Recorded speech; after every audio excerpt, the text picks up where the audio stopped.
Well, I've got a lot of requests for this video. To be honest with you, I didn't really plan on doing one, but I've got a lot of requests, and heck, I may as well, right?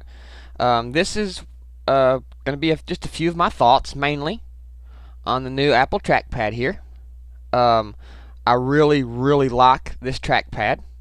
I really do. To me, I've been using it a lot. Like I said in my video before I got it, I've been using my mouse at least 40 to 50% less. If not only for the reason that the trackpad I feel is better for certain things, it's just nice for a change. You know how sometimes you'll change mice just to get a different mouse out and have a different feel for it or whatever? It's nice to have yet a different type of input device that you can change out and use at your leisure. I have them both sitting on my desk, and depending on what I'm doing, I'll use them, depending on, you know, the function that I need done. If I'm scrolling through a lot of web pages or PDFs, the two-finger scroll, you can't beat it. It is absolutely great. Well, it's great for accessing expose and stuff like that. Let's go ahead and give you just a quick example. I'll pull up a lot of these, and it's real easy. Just to flip up like that, boom, it removes all your windows. Okay, or you can do it like this, and it'll spread out all your windows. Real easy, super simple, super fast. You can switch applications by let's do that again. Like I said, you've seen all this before, so it's not a big deal. Four-finger swipe down, expose. Four-finger swipe up, gets rid of all your windows. Four-finger swipe to the right, there's your application switch. You can enable tap to click, like that, or you can make it clickable. It's actually clickable. And of course, the right over here is your right click, here is your left click. And if you look real close, if you look at it, you can see a real thin layer of glass on top of it. It's really beautiful. It's really easy to work with. It's nice on the touch. A lot of people don't recommend them, but I don't see how you couldn't recommend one of these if you're going to recommend a laptop to somebody. How could you not recommend one of these and recommend a laptop without a mouse? So this is very recommendable by me. Don't look for it to be a mouse replacement. It's a supplement. It's something that will make the process of doing certain things easier, and it's a good change now and again just to change up how you're inputting your stuff to your computer. Like I said, it's just really nice.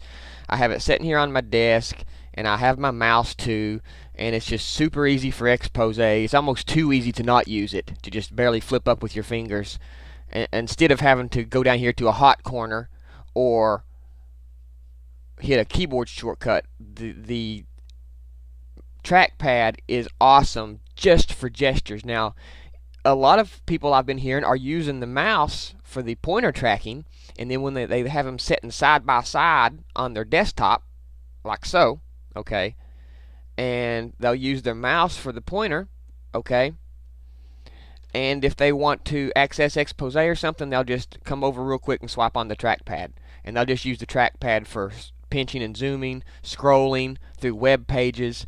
Let's fire up Safari. Now, a Magic Mouse, you know, this touch Magic Mouse makes it a lot easier than some mice. But, as you can see, with two-finger scroll, it's super easy on the trackpad. You can scroll right up and down. You can pinch to zoom in. Real easy. A lot easier than going to a keyboard shortcut. So, it's really good just to leave on top of your desk. If you're mousing around with your pointer and you want to zoom in, just flip your hand over to the trackpad real quick and zoom in. Okay, or flip your hand over to the trackpad real quick and scroll. It's really a really great addition and accessory to use in conjunction with your mouse. Okay, I have them both sitting side by side, and when I want to, I'm telling you, they're not 3 inches apart. And when I'm using, you can see on the screen here, my mouse pointer is working.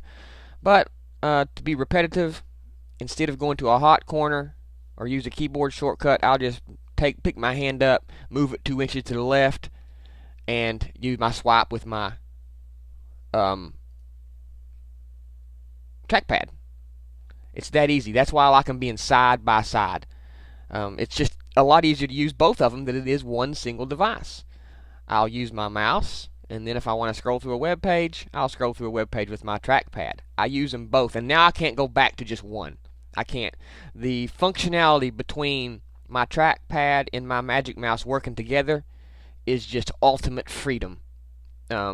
It's about as free as you're going to get on an interface that involves working with a precise pointer, okay, not touch. Okay, I love the trackpad. I recommend anybody get it as an accessory and supplement to the mouse to use in conjunction together.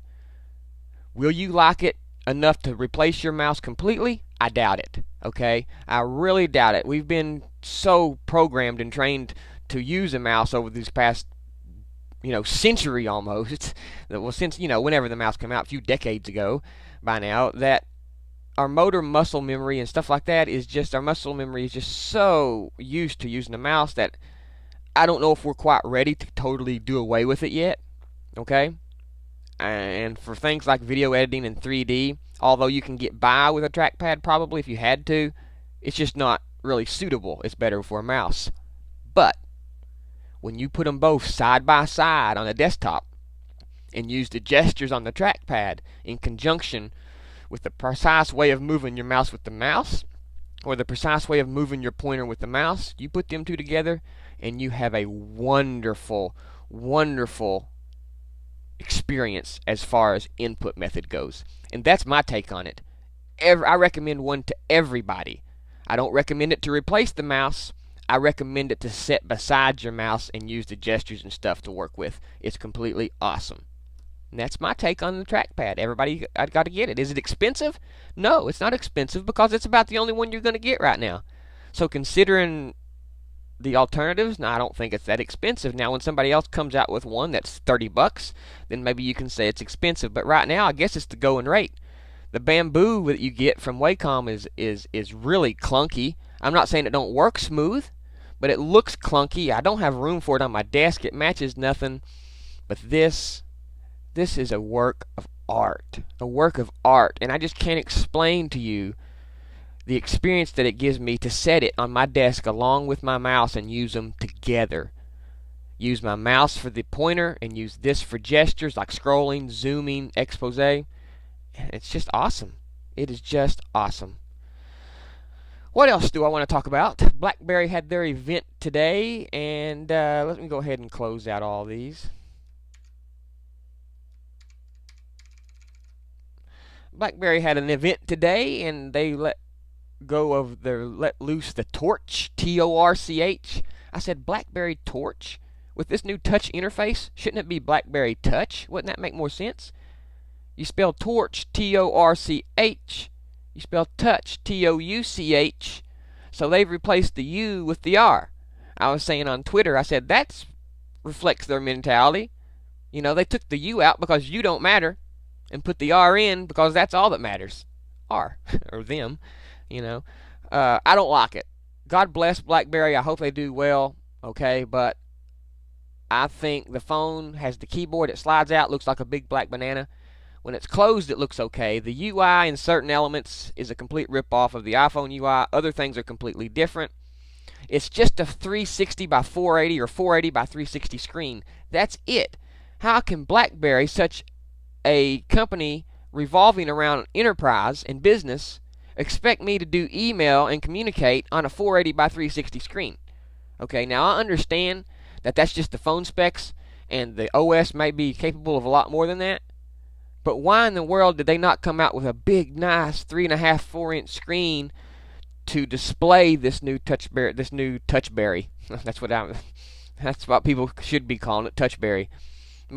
This new Touch OS from BlackBerry. Why did they put it on such a small, limited screen device? I think they've really messed up. I don't think they're going to do very well at all. I think it's going to be a good OS, but I don't think it's going to threaten Android or iPhone. Anything else I want to talk about? Somebody keeps talking about freedom this, freedom that. I'm sick to death. Ooh, something was beeping. I'm sick to death of this freedom bullshit that I'm hearing from these Android users. Yeah, but we got freedom. We got freedom. Yeah, Google's got freedom to pull apps off your phone if they find them malicious. Let me ask you, answer me this. Has Apple ever Has Apple ever removed people's apps from their devices, even after they've pulled them from the App Store?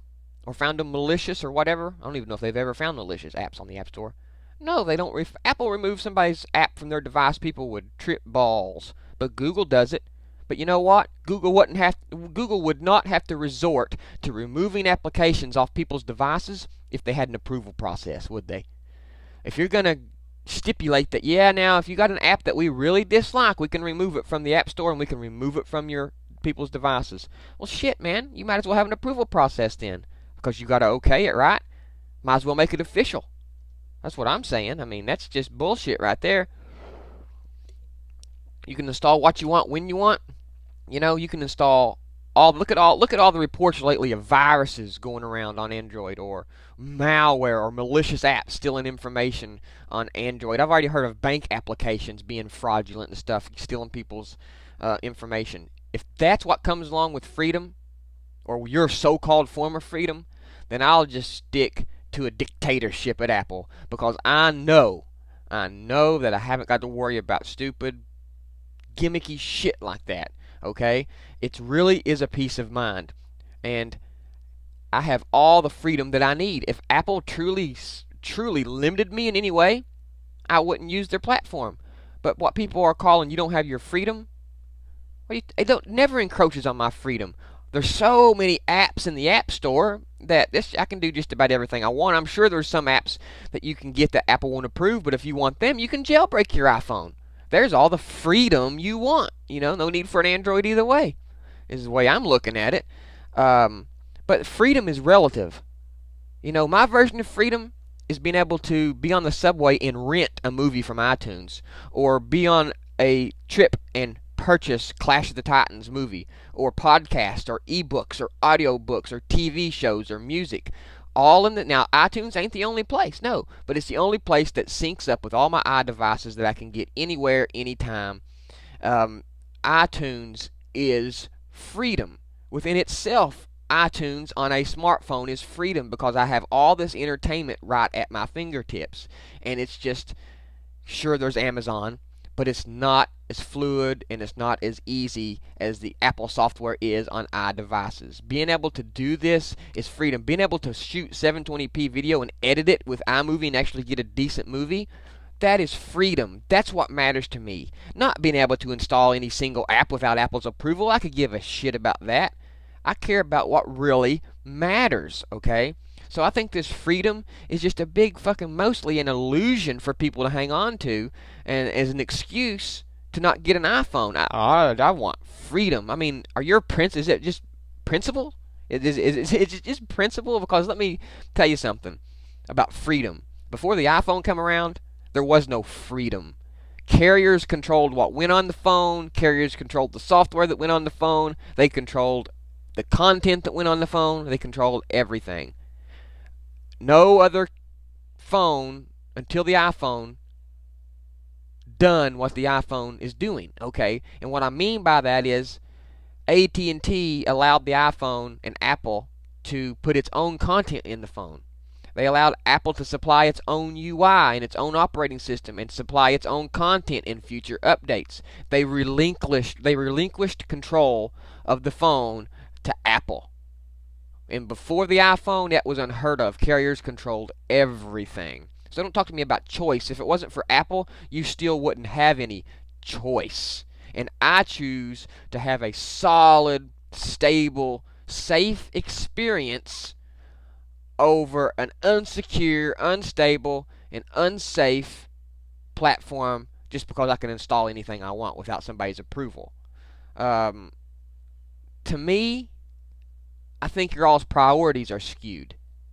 That's what I think. Because everybody says, well, Apple's limiting themselves to just one carrier. And they'll open up to more carriers. You better believe that. They will. But when they first introduced the iPhone, I heard AT&T was the only carrier willing to give Apple that kind of control. Or maybe they would be on other carriers. Maybe we shouldn't blame Apple. Maybe we should be blaming these other companies, and maybe they're kicking themselves in the ass right now for not saying, okay, whatever you want, we'll go for. You know, AT&T, for everything that you say bad about them, at least they had the foresight to make the deal happen and have the iPhone, and now look what they've done to the smartphone and cell phone and mobile industry altogether. They've turned it upside down on its head. So you can keep your little illusion of freedom if it makes you feel like you're a principled person. Me, I care about user experience and overall happiness with the phone. Freedom is a relative thing. What matters to you may not matter to me. You may value being able to install anything you want on your phone. Me, I don't value that. I value a safe, friendly user experience that's inviting and easy to use, easy to pay for stuff, and I'm not thinking, well, I hope this is a safe app when I install this, or I hope this is that. I just don't want to deal with all that. That to me isn't freedom. That to me is having to look over my shoulder and make sure I'm all the time safe, all the time secure, all the time worrying about viruses. I may be free in a certain way, but I'm locked in by having to worry about all that stuff. With Apple, I'm free from all that worry. That's freedom. And that's my take on it.